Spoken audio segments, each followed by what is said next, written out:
안녕하세요. 잡시광입니다. 얼마 전 발생한 인도 파키스탄 간 충돌에서 중국산 전투기가 프랑스산 최신의 전투기 라팔을 격추시키면서 중국산 최신 무기와 방위 산업에 대한 국제적 관심이 커졌습니다. 인도와 파키스탄 공군의 교전 과정에서 파키스탄은 중국에서 들여온 젠10C 전투기가 발사한 PL-15 미사일로 인도의 프랑스제 라팔 전투기를 격추했습니다. 이 소식이 알려지자 글로벌 방산 시장은 깜짝 놀라고 말았습니다.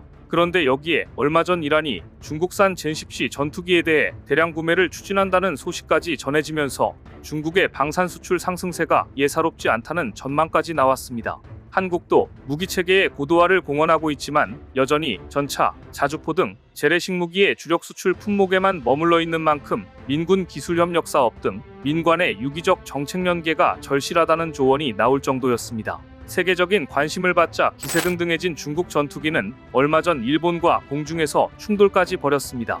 그런데 이런 분위기에 찬물을 끼얹으며 중국 전투기의 고질적인 병인 안전성 논란에 다시 불을 지핀 비극적인 사건이 일어났습니다. 바로 방글라데시 학교에 중국산 전투기가 추락하는 최악의 사고가 발생한 것입니다. 이 사건은 중국산 전투기를 구입하려던 국가들에게 다시 한번 생각해보는 계기, 즉 생각을 재고하게 만들었는데요. 오늘은 라팔 전투기를 추락시키며 잘나가는 것 같았던 중국산 전투기가 다시 발목이 잡히는 사건은 무엇이었고, 왜 글로벌 전투기 시장은 중국 전투기에 대해 다시 경각심을 갖게 되었는지 자세히 알아봅니다.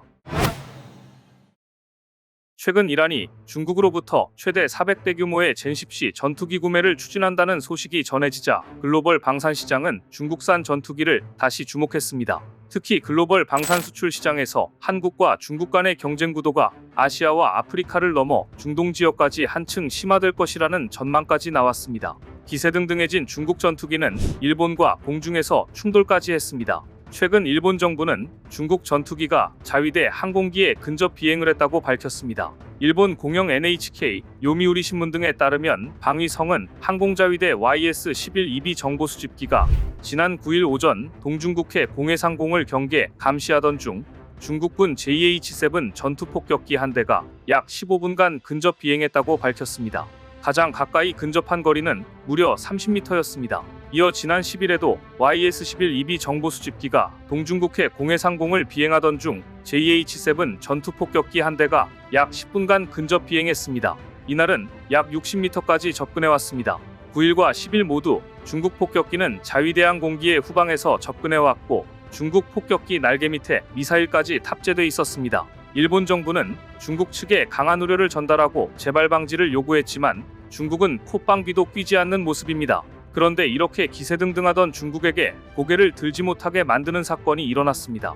방글라데시 공군 훈련기가 학교에 추락해 최소 27명이 사망하는 안타까운 사고가 발생한 겁니다. AP통신 등에 따르면 방글라데시 공군 소속 F-7 BGI 훈련기가 이륙 직후 추락했는데 추락 지점은 수도 다카 북쪽 지역입니다. 이곳은 초중고와 대학 캠퍼스가 함께 자리한 곳이었습니다.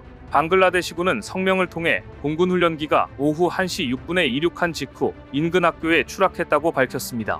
이 사고로 학교 2층 건물이 연기에 휩싸였고 헬리콥터와 구급차, 전동 인력거 등으로 부상자들이 옮겨졌지만 당시 학생들이 학교에서 수업을 듣거나 시험을 보고 있던 낮 시간대여서 인명피해가 컸습니다.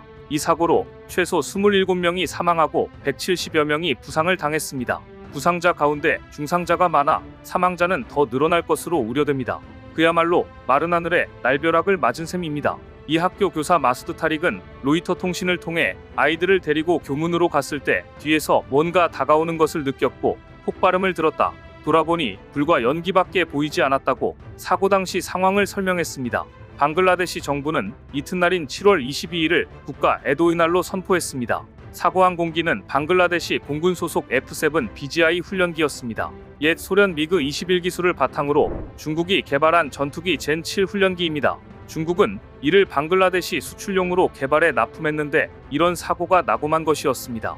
물론 중국산 군용기 결함 때문에 발생한 사고가 아닐 수도 있습니다. 조종사의 실수나 사고일 가능성도 있기 때문입니다. 그럼에도 방글라데시 국민들이 중국에 분노를 표하는 이유가 있습니다. 중국산 군용기의 사고가 하루 이틀 발생한 게 아니기 때문입니다. 이 사고 이후 반복되는 공군 제트기 추락 사고의 주요 원인이 저렴한 중국제를 도입했기 때문이라는 지적이 방글라데시 현지에서도 쏟아졌습니다.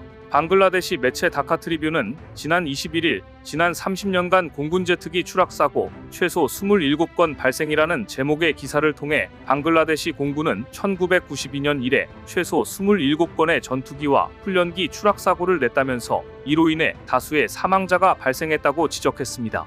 특히 2005년 이후 지금까지 발생한 최소 11건의 추락사고 제트기 중 중국제가 가장 많았던 것으로 집계됐습니다. 이 기간 방글라데시 공군에 중국제 제트기 7대가 추락했으며 러시아제가 3대, 체코슬로바키아제 1대가 뒤를 이었습니다. 방글라데시 매체 다카트리뷴은 추락사고 대부분은 기계적 고장으로 인해 발생했으며 조종사의 실수로 인한 사고는 일부에 그쳤다고 직설적으로 중국산 항공기의 성능을 꼬집었습니다. 추락사고를 낸 중국제 제트기 모델은 FT-7, PT-6, F-7MB 등으로 중국에서 생산돼 방글라데시 공군에 도입됐습니다. 익명을 요구한 전직 공군 장교는 중국제 제트기가 반복적인 추락사고의 주요 원인 중 하나지만 공군은 여러 제약으로 계속해서 중국제를 사용하고 있다고 말하며 분통을 터뜨렸습니다. 방글라데시 공군은 현재 약 40대의 중국제 F-7 전투기를 보유하고 있는 것으로 알려졌는데요. 다카트리뷴은 전직 관계자의 말을 인용해 이렇게 비판했습니다. 방글라데시 공군이 유럽제 항공기를 도입해 전력을 업그레이드하는 방안이 제시되기도 했지만 정치적인 이유로 가격은 저렴하지만 위험성은 높은 중국제 항공기가 계속 사용되면서 장교들의 생명이 위험에 처해 있다. 매체는 또 중국이 폐쇄적인 제트기 산업 생태계를 통해 1960년대에 소련제 미그 21을 기반으로 처음 개발한 젠7을 계속 수출하고 있다는 점도 문제로 지적했습니다. F-7은 젠7의 수출형 이름입니다. F-7 젠7 시리즈는 48년간 12번 이상 개량을 거치면서 제작, 수출되어 오다 2013년 생산이 종료됐습니다. 가장 널리 수출된 중국제 항공기인 이 모델은 방글라데시와 파키스탄, 스리랑카, 미얀마 등 17개국 이상에 배치돼 있습니다. 외신들도 방글라데시 공군이 보유하고 있는 중국산 전투기 문제를 보도했습니다. 다음은 로이터의 보도 내용입니다. 방글라데시 공군의 중국산 F-7 BGI 전투기가 연이어 추락하면서 구형 설계인 미그 21계열의 위험성과 안전성 문제가 재조명되고 있다. 중국은 1965년부터 2013년까지 이 제트기를 제조하여 중국에서 가장 오래 지속된 전투기 생산 라인 중 하나가 되었다.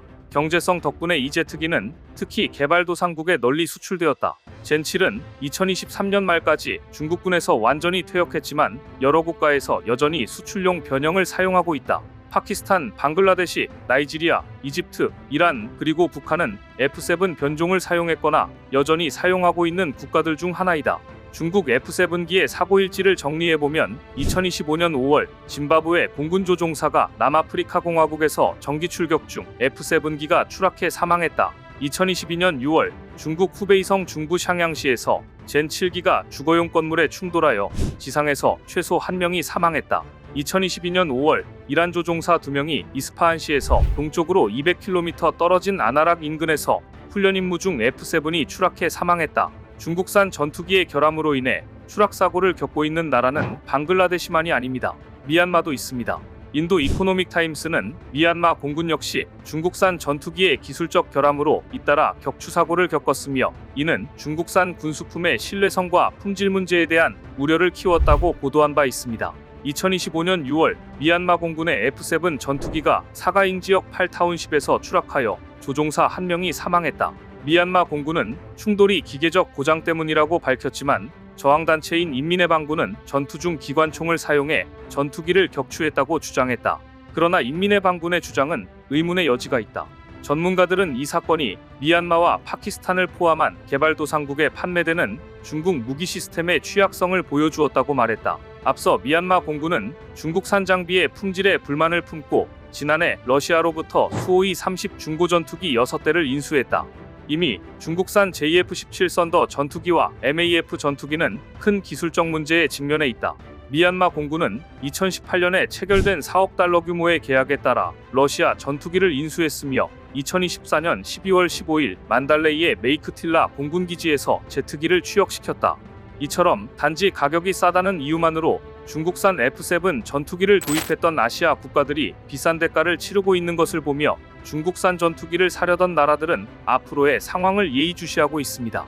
무엇보다 올해 중국 전투기의 프랑스 라팔 전투기 격추 사건으로 주가가 오르던 중국산 전투기였지만 이번 사고로 명성에 치명타를 입을 것으로 보입니다.